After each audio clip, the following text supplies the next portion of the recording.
ஆளுங்கட்சியா இருக்கிறப்ப பின்னி பெடல் எடுக்கிறாங்க, டெய்லி ஒரு வேலை. சரி, எதிர்கட்சியா இருந்தா இன்னைக்கு அதிமுக எல்லாம் கூட்டம் போட்டு நான் எங்கேயும் பார்க்கல, தமிழ்நாடு ஃபுல்லா நிகழ்ச்சிக்கு போயிட்டு தான் இருக்கோம். ஆளுங்கட்சியா இருக்கப்பயும் உங்க கூட்டம் போடல, எதிர்கட்சியா இருக்கப்ப சுத்தம் ஒரு பக்கமும் கூட்டங்கள், பேனரே கிடையாது. என்னதான் பண்ற? அவ்வளவு சொகுசு அரசியல். வர வேண்டியது ஒரு பேட்டியை கொடுத்து வீட்டுக்கு போயிட வேண்டியது. இன்னொருத்தருக்கு அதுவும் இல்ல, பேட்டி கொடுக்க கூட தேவை கிடையாது. வடிவேல் படத்துல ஒண்ணு கிரிக்கெட்டுக்கு ஆள் எடுப்பாங்க, பாத்திருக்கீங்கல்ல? கோழி பிடிக்கிறவரு என்னென்னமோ ஆள் எடுப்பாங்க. எனக்கு அதை பார்த்த உடனே இப்ப ஞாபகம் வந்துச்சு. நீ RSSல இருக்கியா, வா மாநில பொறுப்பு. நீ BJPல இருக்கியா, வா உனக்கு ஒரு பொறுப்பு. நீ அதிமுகல இருந்துட்டு வந்திருக்கியா, வா உனக்கு ஒரு பொறுப்புன்னு வடிவேல் படத்துல கிரிக்கெட்டுக்கு ஆள் எடுக்கிற மாதிரி இன்றைக்கு தோன்றிய கட்சிகள் எல்லாம் ஆள் எடுத்துட்டு இருக்காங்க, ஆள் பிடிச்சிக்கிட்டு இருக்காங்க. ஐயோ, பிறந்த நாள் அன்னைக்கு கருப்பு புள்ளி வச்சு கூட ட்ரெஸ் எடுக்க விட மாட்டாங்க. சாஸ்திர சம்பிரதாயத்துல கருப்பு கோடோட கூட எடுக்க விட மாட்டாங்க. எங்க அண்ணன் உதயநிதி கருப்புடையோடு இருந்தார், நாள் முழுவதும் இருந்தார். கருப்பு எங்கள் அடையாளம். அது இன எதிரிகளுக்கான செய்தி. உன் கொள்கை என்ன? Run run run. புடிச்சேன் பாரு ஓட்டோன்ற மாதிரி நீ பிளைட் பிடிச்சு ஓடுறாரு. உனக்கு எங்களுக்கு சண்டையே கிடையாது. நான் தெளிவா சொல்றேன், நம்ம அவங்க கூட சண்டை போட தேவையே கிடையாது. நான் பேரை கூட சொல்லல, பாத்தீங்களா? பேரை சொன்னா என்ன பண்ணிடுறாங்கன்னா, பாத்தியா எங்க பேரை சொல்லிட்டாங்க, பாத்தியா எங்க பேரை சொல்லிட்டாங்கன்னு இந்த போர்டு வைப்பாங்க, ஜாக்கிரதைன்னு. எது வேணா நீங்க முன்னாடி போட்டுக்கலாம். ஜாக்கிரதைன்னு வச்ச உடனே பத்தியா எங்களை பார்த்து பயந்து ஜாக்கிரதைன்னு போர்டு வச்சுட்டான்னு. அந்த மாதிரி இப்ப பேரை சொல்லிட்டோம்னா, இல்ல மறைமுகமா ஏதாவது பேசிட்டோம்னா, வாண்டடா வந்து வண்டியில ஏறுற மாதிரி நானு ரவுடிதான். நீங்க சீன்ல கிடையாது. நாங்க போட்டுக்கிட்டு இருக்க சண்டை ஆரியத்தோடு, RSS ஓடு, ஒன்றிய பாசிசத்தோடு, BJPயோடு. ஒன்னு தெரிஞ்சுக்கோங்க, இளைஞர்கள் நிறைய பேர் வந்திருக்கீங்க, உங்களுக்கு திரை கவர்ச்சி இருக்கலாம். ஐயோ, நம்ம அண்ணன் ஸ்டண்ட் மாஸ்டர் வச்சு சண்டை போடுறாருன்னு தெரியாம இருக்கலாம். உண்மையாவே நம்ம அண்ணன் சண்டை போடுறாருன்னு நம்பிக்கிட்டு இருக்கலாம். ஐயோ, ஹீரோயின் எல்லாம் அண்ணன் தான் போய் காப்பாத்துறாரு போல நம்பிக்கிட்டு இருக்கலாம். நீங்க ஏதாவது நினைச்சு புதுசா ஆரம்பிக்கிற எந்த கட்சிக்கு போனாலும் சரி, அங்கு வகிக்கக்கூடிய மாநில பொறுப்பும் திமுகவில் வகிக்கக்கூடிய வட்ட செயலாளர் பொறுப்பும் இணையானது. அவர் என்னென்ன பொறுப்புன்னு கேட்ட வட்ட செயலாளர் மானாரு. அவர் சொன்ன தகவல் இருக்குல்ல, என்னப்பான்னு கேட்டார்ல, நான் அடித்து சொல்லுகிறேன், தமிழ்நாட்டில் படித்து பட்டம் பெற்று முனைவர் பட்டம் பெற்றவர்கள் கூட SIR பற்றிய புரிதல் இல்லாமல் இருக்கின்ற போது திமுகவின் பகுதி கழக செயலாளர்களும் வட்ட செயலாளர்களும் கிளை செயலாளர்களும் தெரு தெருவா வீதி வீதியா போய் வாக்குரிமைக்காக போராடி கொண்டிருக்கிறார். நேத்துல இருந்து கதறிக்கிட்டு இருக்காங்க. இது என்ன? ஒருவர் முதல்ல என்ன கேட்டாங்க, டிஷர்ட் போடலாமான்னு கேட்டாங்க. இப்ப என்ன கேக்குறாங்க, கருப்பு போடலாமான்றாங்க. நாங்கள் சொல்லுகிறோம், சாகின்ற வரை லுங்கியோடு இருந்து செத்தவர் எங்கள் ஐயா பெரியார். அதுக்கு அவர்கிட்ட காரணம் இருந்துச்சு. இங்க இருக்கக்கூடிய பிற்படுத்தப்பட்ட, மிகவும் பிற்படுத்தப்பட்ட பட்டியலின மக்கள், இன்னும் சொல்ல போனால் இஸ்லாமிய மக்கள் இங்க வந்திருக்கீங்க, சிறுபான்மையினர்களுடைய உடையாக லுங்கிய சொன்னாங்க. நீ என் மக்களை எந்த உடையை வைத்து தாழ்த்துகிறாயோ, சாகிற வரைக்கும் இந்த உடையோட தான் பிரதமரை பார்ப்பேன், குடியரசுத் தலைவரை பார்ப்பேன், எங்க போனாலும் லுங்கியோட போவேன் இருந்தவர் அறிவுலக பேராசான் தந்தை பெரியார். திமுகவை எதிர்க்கிறதா கொள்கைன்னு நிறைய பேர் வராங்கல்ல, அவங்க எல்லாம் லைன்ல நிக்கட்டும். ஏற்கனவே வந்த எல்லாத்துக்கும் நம்ம தான் மணிமண்டபம் கட்டிக்கிட்டு இருக்கோம். ஏற்கனவே வந்த எல்லாத்துக்கும் நம்ம தான் மலர் வளையம் வச்சுக்கிட்டு இருக்கோம். ஏற்கனவே வந்த எல்லாருக்கும் நம்ம தான் அவங்க பேர்ல பல்கலைக்கழகம் வைக்கணும்னு ஆளுநர்கிட்ட சண்டை போட்டுக்கிட்டு இருக்கோம். இவங்க எல்லாம் லைன்ல நிக்கட்டும். நம்ம சண்டை இவங்க கூட கிடையாது. நம்ம சண்டையே வேற. நம்ம போட்டுட்டு இருக்க சண்டை, நிக்கக்கூடிய தம்பிகளுக்கு சொல்லுகிறேன், உங்களுடைய தலைமுறையை சார்ந்தவள் என்ற கவலையோடு சொல்லுகிறேன், அடுத்து பிறக்கிற நம்ம புள்ள படிக்கணும்னா திமுக என்ற கட்சி ஆட்சி அமைத்தே தீர வேண்டும். ஏற்கனவே ஒரு மாதத்திற்கு முன்னால் முப்பெரும் விழாவில் இதே இடத்தில் பேசினேன். உங்களிடத்தில் தொடர்ந்து பேசுகிறோம். இந்த நிகழ்ச்சி மட்டுமல்ல, இன்றைக்கு முரசொலியில் பார்த்தேன், முதலமைச்சருடைய பிறந்த நாளையே சென்னை கிழக்கு இன்னைக்கு வரைக்கும் கொண்டாடிட்டு இருக்கு. மார்ச் மாதம் முடிந்த முதல்வருடைய பிறந்த நாளை இன்னைக்கு வரைக்கும் கொண்டாடிட்டு இருக்கீங்க. அப்படி கொள்கை திருவிழாக்களை, பெருவிழாக்களை தொடர்ந்து முன்னெடுக்கக்கூடிய அமைச்சர் என்பதை தாண்டி, சிதம்பரம் தீட்சிதர்களுடைய கொட்டத்தை யாரும் அடக்க முடியவில்லையே என்ற ஏக்கத்திற்கு பதிலாக நேற்றைக்கு சென்னை உயர்நீதிமன்றம் சொல்லி இருக்கிறது, ஆமாம், தீட்சிதர்கள் தவறிழைத்திருக்கிறார்கள், கோவில் நிலத்தை சூறையாடி இருக்கிறார்கள், இந்து சமய அறநிலையத்துறையுடைய வேலை பணி திருப்திகரமாக இருக்கிறது என்று சென்னை உயர்நீதிமன்றம் சொல்லி இருக்கிறது. அப்படி கோவில் பூனைகளுடைய கொட்டத்தை அடக்கும் வகையில் இந்து சமய அறநிலையத்துறையினுடைய அமைச்சராக, மாவட்ட கழக செயலாளராக, ஆற்றல் வாய்ந்த செயல் வீரராக இருக்கக்கூடிய அன்பிற்குரிய அண்ணன் சேகர் பாபு அவர்கள் வருகை தர இருக்கிறார்கள். இப்படி பல சிறப்புகளை கொண்ட இந்த சென்னை கிழக்கு மாவட்டத்திற்கு உள்ளபடியே ஒரு சிறப்பு இருக்கு. அது என்ன சிறப்புன்னு கேட்டா, தமிழ்நாட்டில் எல்லா ஊர்களிலையும் துணை முதலமைச்சருடைய பிறந்த நாளை கொண்டாடுறாங்க. தமிழ்நாட்டில் எல்லா பகுதிகளிலும் இளைஞரணி செயலாளருடைய பிறந்த நாளை கொண்டாடுறாங்க. ஆனால் உங்களுக்கு என்ன சிறப்புன்னா, திராவிட முன்னேற்ற கழகத்தினுடைய தலைவரை சந்திப்பதற்கு முன்னால், திராவிட முன்னேற்ற கழகத்தினுடைய மற்ற அணி தோழர்களை சந்திப்பதற்கு முன்னால், தன்னுடைய தாயையும் தந்தையும் சந்திப்பதற்கு முன்னால் துணை முதலமைச்சர் சந்தித்தது சென்னை கிழக்கு மாவட்ட கழக தோழர்களை தான். நேற்றைக்கு காலை முதலில் அவர் உங்களை சந்தித்தார். இதனால சென்னை கிழக்குக்கு சிறப்பானா இல்ல. இந்த கூட்டம் மட்டுமல்ல, எல்லா கூட்டத்திலையும் நான் பார்த்திருக்கேன். நாங்கள் பேசக்கூடிய அரசியலை புரிந்து கைத்தட்டக்கூடிய மகளிர் தோழர்கள் நிறைந்த அரங்கம் இந்த அரங்கம். அதே போல கடைசி வரிசையில் அமர்ந்திருக்கக்கூடிய தம்பிமார்கள், இளைஞரணியுடைய தோழர்கள், எனக்கு தம்பி வயசு தான் இருப்பீங்க, கடைசியில் இருக்கக்கூடியவங்க. இப்படி இருக்கக்கூடிய அனைத்து அணிகளையும் சேர்ந்தவர்கள் இந்த நிகழ்ச்சிக்கு வந்திருக்கோம். இப்ப எதுக்கு துணை முதல்வருக்கு பிறந்த நாள் நிகழ்ச்சி கொண்டாடுறோம்னா, கலைஞரின் பேரன் என்பதற்காகவா? இல்ல. முதல்வருடைய மகன் என்பதற்காகவா? இல்ல. இன்னும் மேலே போய் சொல்லுகிறேன், துணை முதல்வர் என்பதற்காகவா? இல்ல. இளைஞரணி செயலாளர் இல்ல. எதுக்குன்னா, இவரை கொண்டாட கொண்டாட இன எதிரிகள் கதறுகிறார்கள். அதனால் அவரை நாங்கள் கொண்டாடி கொண்டே இருப்போம். முதல்ல அண்ணன் உதயநிதி அவர்களை அடையாளப்படுத்தினது யாருன்னு கேட்டா திமுக கிடையாது. அண்ணன் உதயநிதி அவர்களை அடையாளப்படுத்தினது தமிழ்நாட்டினுடைய முதலமைச்சர் கிடையாது. அண்ணன் உதயநிதி அவர்களை அறிமுகப்படுத்தினது நம்ம இல்ல. கருப்பு சிவப்பு கரவேட்டி கட்டின நம்ம ஆளுங்க அண்ணன் உதயநிதியை அறிமுகப்படுத்தல. அவரை யாரு அடையாளப்படுத்தினாங்கன்னு சொன்னா, ஐயோ கலைஞரோடு முடிஞ்சிருச்சுன்னு பார்த்தோம், ஸ்டாலின் வந்தாரு, இவரோடையாவது முடிச்சுக்கலான்னு பார்த்தோம், இனப்பகை முடிகின்ற வரை தலைவர்கள் உருவாகுவார்கள், அது அண்ணன் உதயநிதியாக இருப்பார் என்று இன எதிரிகள் அடையாளப்படுத்தினார்கள். ஆரியம்தான் அண்ணன் உதயநிதி அவர்களை நமக்கு வலுவான தலைவராக அடையாளப்படுத்தியது. யோசிச்சு பாருங்க, நேற்றைக்கு பெரியார் திடலில் தான் அந்த நிகழ்ச்சி நடந்தது. என வந்த உடனே பார்த்தேன், சென்னை கிழக்கு ஒரு மாதிரியான ஊரு, எல்லா வெரைட்டிலையும் இருப்பீங்க. எப்படின்னு கேட்டா, முதல்ல நான் வந்தோன்னே அந்த அறைக்கு கூட்டிட்டு போய் உட்கார வச்சிருந்தாங்க. அண்ணன் ஒருத்தர் வேக வேகமா உள்ள வந்தாரு. நான் உட்கார்ந்துருக்கேன், அதெல்லாம் அவர் கண்டுக்கல. போன் வந்துச்சு, ஸ்பீக்கரை போட்டு கையில பேப்பர் எடுத்து, இந்த முன் வரிசையில் இருக்காரு அண்ணன், இப்பயும் அந்த வேலை தான் பார்த்துட்டு இருக்காரு. வேக வேகமா பேப்பர் எடுத்து பேனால எந்த பகுதி சொல்லு அப்படின்ட்டு நோட் பண்ணிட்டே இருந்தாரு. நான் போனை வைக்கிற வரைக்கும் பொறுமையா இருந்துட்டு, எஸ்ஐஆர் வேலையா அண்ணன்னு கேட்டேன். ஆமாம்மா இப்பயும் அதாம்மா பார்த்துட்டு இருக்கேன்னாரு. என்னென்ன பொறுப்புல இருக்கீங்கன்னு. வட்ட செயலாளர்னாரு. ஒன்று தெரிஞ்சுக்கோங்க, இளைஞர்கள் நிறைய பேர் வந்திருக்கீங்க, உங்களுக்கு திரை கவர்ச்சி இருக்கலாம். ஐயோ நம்ம அண்ணன் ஸ்டண்ட் மாஸ்டர் வச்சு சண்டை போடுறாருன்னு தெரியாம இருக்கலாம், உண்மையாவே நம்ம அண்ணன் சண்டை போடுறாருன்னு நம்பிக்கிட்டு இருக்கலாம். ஐயோ ஹீரோயின் எல்லாம் அண்ணன் தான் போய் காப்பாத்துறாரு போல நம்பிக்கிட்டு இருக்கலாம். நீங்க ஏதாவது நினைச்சு புதுசா ஆரம்பிக்கிற எந்த கட்சிக்கு போனாலும் சரி, அங்கு வகிக்கக்கூடிய மாநில பொறுப்பும் திமுகவில் வகிக்கக்கூடிய வட்ட செயலாளர் பொறுப்பும் இணையானது. அவர் என்னென்ன பொறுப்புன்னு கேட்ட வட்ட செயலாளர்மானாரு.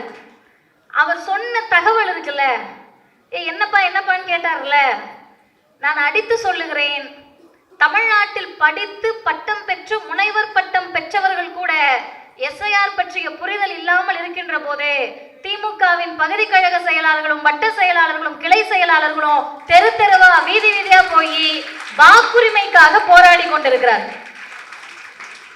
எனக்கு ஓட்டு போடுன்னு அவங்க போராடல, எல்லாரும் ஓட்டு போடு, யாருக்கும் ஓட்டு போடும் போது ஓட்டுரிமை இருக்கணும்ல, போடு. இன்னொன்னு, இங்க வந்து உட்கார்ந்து பார்த்தேன், அம்மா 2வது வரிசையில முதல் ஆளா உட்கார்ந்துருக்காங்க. நானும் கருப்பு, அம்மாவும் கருப்பு சேலை. இந்த 2 கருப்புக்கும் ஒரே ஒரு என்ன வித்தியாசம்னு கேட்டா, அம்மா சாமிக்காக கருப்பு போட்டிருக்காங்க, நான் ஐயா ராமசாமி பெரியாருக்காக கருப்பு போட்டிருக்கேன். அவ்வளவுதான் வித்தியாசம். இப்ப எங்க 2 பேருடைய கருப்பு எந்த கருப்போடு இணையுதுன்னு சொன்னா, இப்படி துடிப்போடு செயல்படக்கூடிய வட்ட செயலாளர்களும் கடவுள் இல்லை என்று சொல்லக்கூடிய மதிவதனையும், அம்மா வந்து ரொம்ப பக்தி பரவசமா இருக்காங்க. எங்க அம்மா அம்மாவும் எங்க அம்மானாலும் எங்க அம்மா மதிவதனியின் அம்மா கோவிலுக்கு சென்றார்னு தமிழில் போட்டு விட்டுறாதீங்க. இங்க இருக்கிற அம்மாவும் எங்க அம்மா தான். பார்ப்பனர் அல்லாத சமூகத்தை சார்ந்த எல்லா அம்மாவும் எங்க அம்மா தான். இந்த அம்மாவும் எந்த கருப்போடு இணைகிறோம்னு சொன்னா, நேற்றைக்கு காலை ஐயோ பிறந்த நாள் அன்னைக்கு கருப்பு புள்ளி வச்சு கூட ட்ரெஸ் எடுக்க விட மாட்டாங்க. சாஸ்திர சம்பிரதாயத்துல கருப்பு கோடோட கூட எடுக்க விட மாட்டாங்க. எங்க அண்ணன் உதயநிதி கருப்புடையோடு இருந்தார், நாள் முழுவதும் இருந்தார். கருப்பு எங்கள் அடையாளம். அது இன எதிரிகளுக்கான செய்தி. வெள்ள சட்டை ஆட்சி வரும் போகும், ஐயா அண்ணா வகுத்த கொள்கை போகாது நிற்கும் என்ற முத்தமிழறிஞர் கலைஞருடைய பேரன். அதனால கருப்பு சட்டையோடு தன்னை அடையாளப்படுத்தி கொண்டார். இப்ப என்னன்னு கேட்டா, கருப்பு அபசகுணம் இல்லையா? ஐயோ கருப்பு போட்டிருக்காரு என்ன, சாமி நம்பிக்கை இருக்க எங்க அக்காமாரோ அண்ணமாரோ தயவு செஞ்சு நினைச்சிடாதீங்க. அது என்ன தெரியுமா? கருப்பு கருப்பு வெளிச்சம் இல்லை, இருள் இல்லை. காவி என்ற பாசிச இருள் சூழாமல் இருக்கணும்னா கருப்பு தான் தமிழ்நாட்டின் வெளிச்சம். தமிழ்நாட்டுக்கு வெளிச்சத்துக்கான ஒரு நிறம் இருக்கும்னா அது கருப்பும் சிவப்பும் தான். அதை அண்ணன் உதயநிதி அவர்கள் நமக்கு சொல்லலைங்க, நேத்துல இருந்து கதறிக்கிட்டு இருக்காங்க. இது என்ன, ஒருவர் முதல்ல என்ன கேட்டாங்க, டிஷர்ட் போடலாமான்னு கேட்டாங்க. இப்ப என்ன கேட்கிறாங்க, கருப்பு போடலாமான்றாங்க. நாங்கள் சொல்லுகிறோம், சாகின்ற வரை லுங்கியோடு இருந்து செத்தவர் எங்கள் ஐயா பெரியார். அதுக்கு அவர்கிட்ட காரணம் இருந்துச்சு. இங்க இருக்கக்கூடிய பிற்படுத்தப்பட்ட, மிகவும் பிற்படுத்தப்பட்ட பட்டியலின மக்கள், இன்னும் சொல்ல போனால் இஸ்லாமிய மக்கள் இங்க வந்திருக்கீங்க, சிறுபான்மையினர்களுடைய உடையாக லுங்கிய சொன்னாங்க. நீ என் மக்களை எந்த உடையை வைத்து தாழ்த்துகிறாயோ, சாகிற வரைக்கும் இந்த உடையோட தான் பிரதமரை பார்ப்பேன், குடியரசுத் தலைவரை பார்ப்பேன், எங்க போனாலும் லுங்கியோட போவேன் இருந்தவர் அறிவுலக பேராசான் தந்தை பெரியார். உடையில் இருந்த மரபை ஐயா பெரியார் உடைத்தார். ஐயோ டிஷர்ட்லாம் போட்டு சட்டமன்றத்துக்குள்ள வரலாமா? எங்க இருக்கு விதி? சட்டம் இருக்கா சட்டமன்றத்துக்குள்ள டிஷர்ட் போட்டு வரக்கூடாதுன்னு? அதை தான் நேற்றைக்கு முதலமைச்சர் வாழ்த்தினார். காட்சிக்கு எளியனாக நீ இருக்க வேண்டும். இளைஞர்கள் போனா எங்க அண்ணன் உதயநிதியை பார்க்கலாம், பங்களாக்குள்ள ஏசி ரூம்ல போட்டுட்டு தூங்கிட்டு இருக்கேன்பா சொல்றதுக்கு கூட வெளியே வாட்ச்மேன் இல்லை. அப்படி இல்லாமல் நேற்றைக்கு 6 மணி நேரம் நின்று தன்னுடைய இளைஞரணி தம்பிமார்களை சந்தித்திருக்கிறார். இதெல்லாம் ஒரு விஷயமா? 6 மணி நேரம் நின்று சந்திக்கிறது விஷயமா? ஆமா விஷயம். ஏன் விஷயம்னு கேட்டா, யார் தலைவர், யார் லீடரா இருக்க முடியும், யார் நம்மை வழி நடத்த முடியும்னு சொன்னா, திரையில் இல்லாமல் தரையில் நிற்பவர் தான் நமக்கு தலைவராக இருக்க முடியும். அவர்தான் நம்மை வழி நடத்த முடியும். சரிங்க, இதுக்காக அவர் பிறந்த நாள்?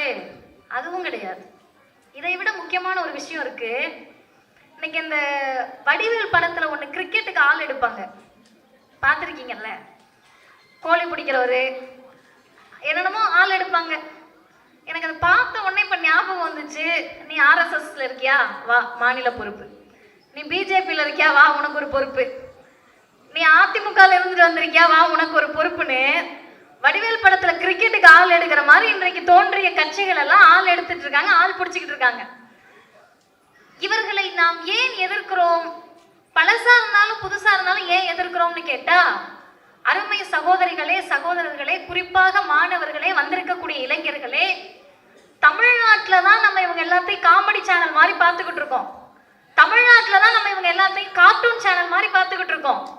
இவர்கள் காமெடி பீஸ் கிடையாது, அதிபயங்கரமானவர்கள், கலவரக்காரர்கள், வன்முறையாளர்கள். BJP வட இந்தியாவில் செய்த அனைத்தும் அட்டூழியம். பெண்கள் மீது அவர்கள் நடத்திய கொடுமைகள் ஏராளம். இஸ்லாமிய மக்கள் மீது அவர்கள் தொடுத்தது போர். இத்தனையும் செஞ்சுவிட்டு தமிழ்நாட்டுக்குள்ள கால் வைக்க வந்தா ஷாக் அடிக்கிற மாதிரி பெரியார் இருக்காரு. பார்டருக்குள்ள வந்தா திராவிடர் இயக்கம் வளவிடாம தடுக்குது. திமுகவின் முதலமைச்சர், தமிழ்நாட்டின் முதலமைச்சர் சொல்லுகிறார், நான் இருக்கிற வரைக்கும் உன்னால கால் வைக்க முடியாது. இப்ப என்ன பண்றது?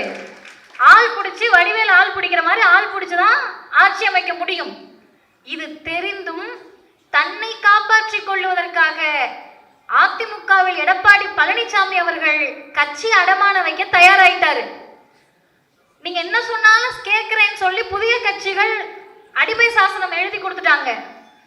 ஒரே ஒரு கட்சி துணிந்து சொல்லுகிறது, நாங்கள் இருக்கின்ற வரை பாசிசத்திற்கு தமிழ்நாட்டில் இடம் கிடையாது. இதை சொல்லுகிற ஆற்றல் திமுகவுக்கு இருக்குன்னு சொன்னா அதன் தலைவர்கள் எப்படிப்பட்டவங்களா இருக்கணும்? தொண்டர்கள் சொல்றோம்னா தலைவர் எப்படிப்பட்டவரா இருக்கணும்? தலைவர் சொல்லுகிறார், சனாதனத்தை எதிர்க்கிறேன். சனாதனத்தை எதிர்த்தன்னா உன் அமைச்சர் பதவியை காலி பண்ணிடுவோம், சனாதனத்தை எதிர்த்தன்னா உன்னை காலி பண்ணிடுவோம், தலைக்கு விலை வைக்கிறோம். இவர் சொல்லுகிறார், என்ன பண்ணாலும் சரி சொன்ன சொல்லில் புள்ளி கூட மாறாது, ஆம் நான் சனாதனத்தை எதிர்க்கிறேன் சொன்னவர் இளம் தலைவர் அண்ணன் உதயநிதி ஸ்டாலின் அவர்கள். இன்னைக்கு கேட்கிறாங்க, என்னங்க அவர் கொள்கையோடு இருக்கிறார்? பட்டியலிட்டு சொல்லுகிறேன், அருமை சகோதரிகளே சகோதரர்களே, தந்தை பெரியார், அண்ணா, கலைஞர், இதான நமக்கு வரிசை. பெரியார் என்ன பண்ணாருன்னு நான் சொன்ன நாள் பத்தாது. ஒன்னே ஒன்று சொல்றேன். இங்க பெண்கள் இத்தனை பேர் உட்கார்ந்துருக்கீங்க, எல்லாரும் இன்னைக்கு படிக்கிறோம், வேலைக்கு போறோம், நல்ல துணிச்சலோடு இருக்கும், அதுல எல்லாம் மாற்று கருத்து இல்லை. ஆனால் நமக்குள் இருக்கக்கூடிய கவலைகளை பேசுவதற்கு இடமில்லாமல் இருந்த போது தந்தை பெரியார் சொன்னார், படிங்கம்மா, வேலைக்கு போங்கம்மா, சம்பாதிங்கம்மா, துணிச்சலோடு இருங்கம்மா, பிடிச்சவங்கள கல்யாணம் பண்ணிக்கங்கம்மான்னாரு. இந்த படிக்கிறது, வேலைக்கு போறது, சம்பாதிக்கிற வரைக்கும் கூட குடும்பம் ஏத்துக்குச்சு. பிடிச்சவன கல்யாணம் பண்றதா? பிடிச்சவன் வேற ஜாதிக்காரனா இருப்பானே, பிறக்கிற பிள்ளை வேற ஜாதியா இருக்குமே, நமக்கே கொஞ்சம் பேருக்கு மூஞ்சி மாறுதா? ஐயோ வேற ஜாதியா இருந்தா என்ன பண்றது அப்படின்னு நினைச்சப்பதான் எந்த ஜாதியாக இருந்தாலும் சரி, ஜாதி மறுப்பு திருமணத்தை சுயமரியாதை திருமணம் செய்து கொள்பவர்களுக்கு சட்டம் இயற்றி சுயமரியாதை திருமணத்திற்கு பேரறிஞர் பெருந்தகை அண்ணா அவர்கள் சட்டமன்றத்தில் மசோதாவை தாக்கல் செய்த நாள் இன்றைக்கு தான் 28/11/1967. ரெண்டாவது, கலைஞருடைய கொள்கையில் என்ன நிக்கிறோம்னா, தம்பிங்கெல்லாம் இன்ஸ்டா பயன்படுத்துவீங்கல்லப்பா, நான் ஒரு ஐடி சொல்றேன், அந்த ஐடி உள்ள போய் பாருங்க. என்ன ஐடின்னு கடைசியா சொல்றேன். ஒரு அக்கா வராங்க ஜெர்மனில இருந்து, கலைஞர் வீட்டு வாசல்ல, கோபாலபுரம் வீட்டு வாசல்ல போய் நிக்கிறாங்க.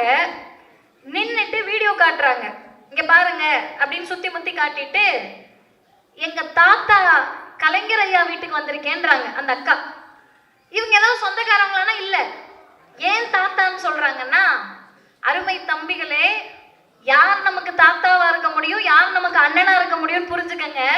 அந்த அக்கா அடுத்த வார்த்தை சொன்னாங்க, எங்களுக்கும் வாழ்வதற்கான தகுதியை கொடுத்து திருநங்கை என்று எங்களை அங்கீகரித்தவர் கலைஞர் தாத்தா. சொல்லிட்டு அடுத்து சொல்றாங்க, இந்த வீட்டு வாசல், கலைஞருடைய வீடை பார்த்திருப்போம், மழை வந்தால் கூட தண்ணி நிற்கக்கூடிய அளவிற்கு தான் அத்தனை முறை முதலமைச்சராக இருந்தவருடைய வீடு. இங்க வழி விட்டுருக்காங்க எங்களுக்கு. இந்த வீட்டுக்குள்ள எத்தனை பெரியவங்க எல்லாம் வந்திருப்பாங்க.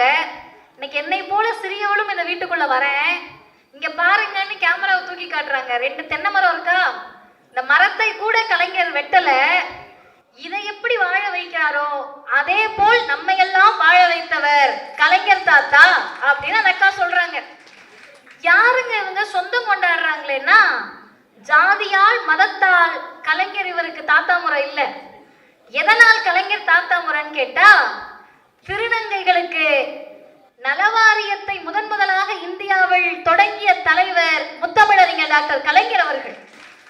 இருப்பதிலேயே விளிம்பு நிலையில் இருக்கக்கூடிய மக்கள், சென்னை கிழக்கு பகுதியில நான் வந்த கூட்டத்துல பார்த்திருக்கேன், இதுல கூட இருக்கலாம், முன் வரிசையில உட்கார்ந்து கூட்டம் கேட்கறவங்க எங்க அக்காக்களா தான் இருப்பாங்க. அவங்க எந்த துணிச்சலோடு வந்து உட்கார்ந்து இருப்பாங்கன்னா, பேட்டி கொடுக்கிறார்கள், சேப்பாக்கத்துல எங்க அண்ணன் உதயநிதி எங்களை நல்லா பாத்துக்கிறாருன்றாங்க.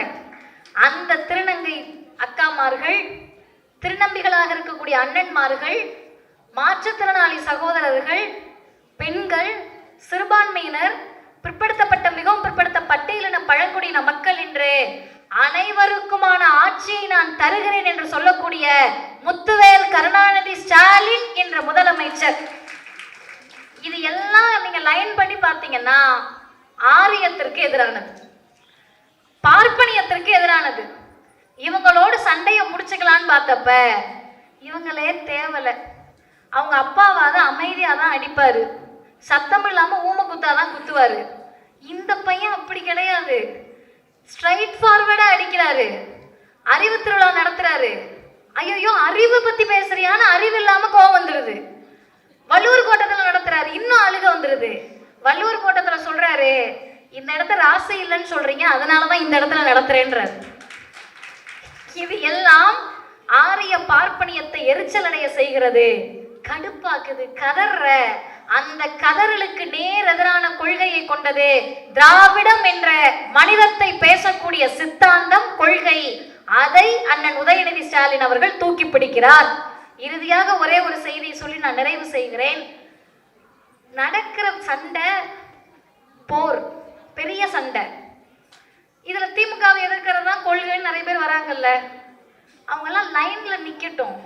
ஏற்கனவே வந்த எல்லாத்துக்கும் நம்ம தான் மணிமண்டபம் கட்டிக்கிட்டு இருக்கோம், ஏற்கனவே வந்த எல்லாத்துக்கும் நம்ம தான் மலர் வளையம் வச்சுக்கிட்டு இருக்கோம், ஏற்கனவே வந்த எல்லாருக்கும் நம்ம தான் அவங்க பேர்ல பல்கலைக்கழகம் வைக்கணும்னு ஆளுநர்கிட்ட சண்டை போட்டுக்கிட்டு இருக்கோம். இவங்க எல்லாம் லைன்ல நிக்கட்டும். நம்ம சண்டை இவங்க கூட கிடையாது, நம்ம சண்டையே வேற. நம்ம போட்டுட்டு இருக்க சண்டை நிக்கக்கூடிய தம்பிகளுக்கு சொல்லுகிறேன், உங்களுடைய தலைமுறையை சார்ந்தவள் என்ற கவலையோடு சொல்லுகிறேன். அடுத்து பிறக்கிற நம்ம புள்ள படிக்கணும்னா திமுக என்ற கட்சி ஆட்சி அமைத்தே தீர வேண்டும். இந்த சுயமரியாதை பகுத்தறிவு உணர்வோடு கலவர பாஜகவை காலூன்று விடாமல் தடுக்க வேண்டும் என்றால் திமுக ஆட்சி அமைத்தே தீர வேண்டும். எங்க நீங்க தீகாக்காரவங்க திமுகவுக்கு பிரச்சாரம் பண்றதுதான் உங்க வேலையா? எங்கள் கழகத்தின் தலைவர் ஆசிரியர் ஐயா வீரமணி அவர்கள் டிக்ளேர் பண்ணியிருக்காரு, அடுத்த 6 மாதத்திற்கு திராவிட மாடல் முதலமைச்சரை ஆட்சி கட்டிலில் மீண்டும் அமர வைப்பதுதான் பெரியாரியவாதியாக நம்முடைய பணி. ஏன்னு கேட்டா, நிதி கொடுக்க மாட்டேன்னு பிஜேபி சொல்லுது, கேள்வி கேட்க நாதி இல்ல. நீட்டை கொண்டு வந்து டாக்டராக மாட்டேன், டாக்டராக விட மாட்டேன்றாங்க, கேள்வி கேட்க எதிர்கட்சிக்கு எதுவும் இல்ல. புதிய கல்விக் கொள்கையை கொண்டு வருவேன்றாங்க, அப்படின்னா என்னன்னே ஐயா எடப்பாடிக்கு தெரியாது.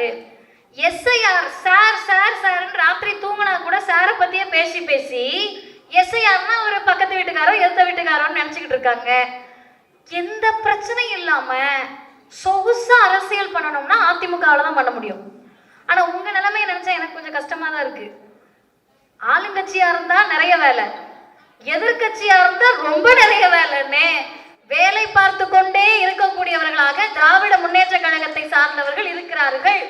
இதை நான் மேடைக்காக சொல்லல, இன்னைக்கு நிகழ்ச்சியில பேசுறதுக்காக கொஞ்சம் யோசிச்சப்ப ஆளுங்கட்சியா இருக்கிறப்ப பின்னி பெடல் எடுக்கிறாங்க, டெய்லி ஒரு வேலை.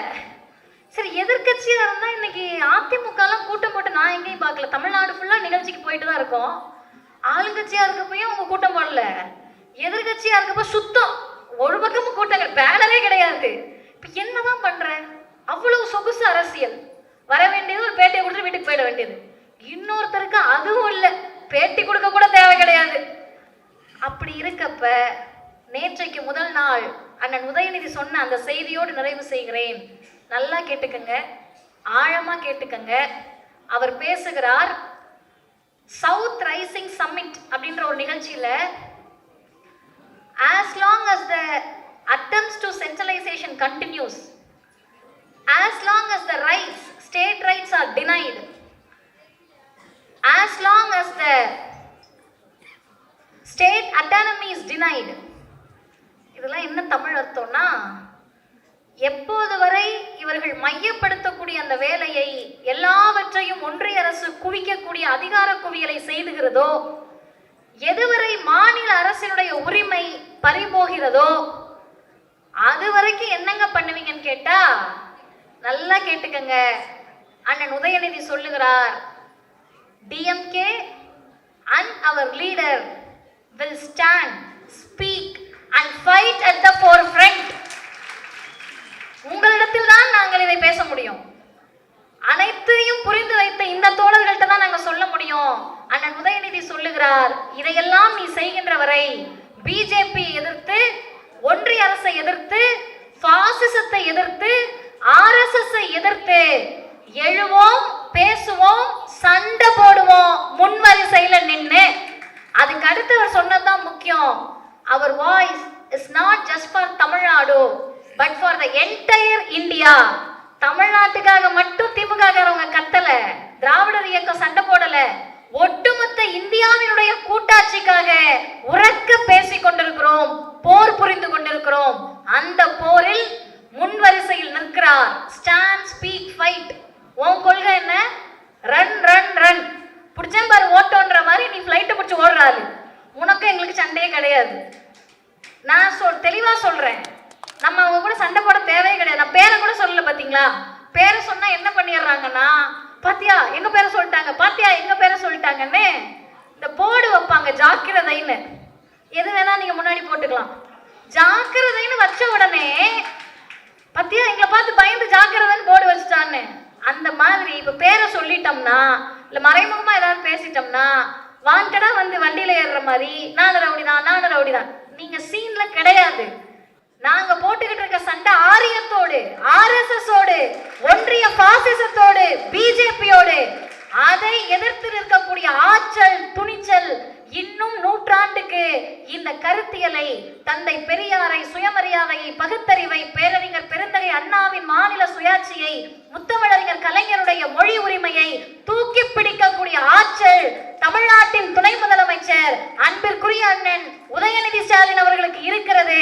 கொண்டாடுவோம், கொண்டாடுவோம், கொண்டாடி தீர்ப்போம், உச்சி முகர்ந்து கொண்டாடுவோம். வாய்ப்புக்கு நன்றி, வணக்கம்.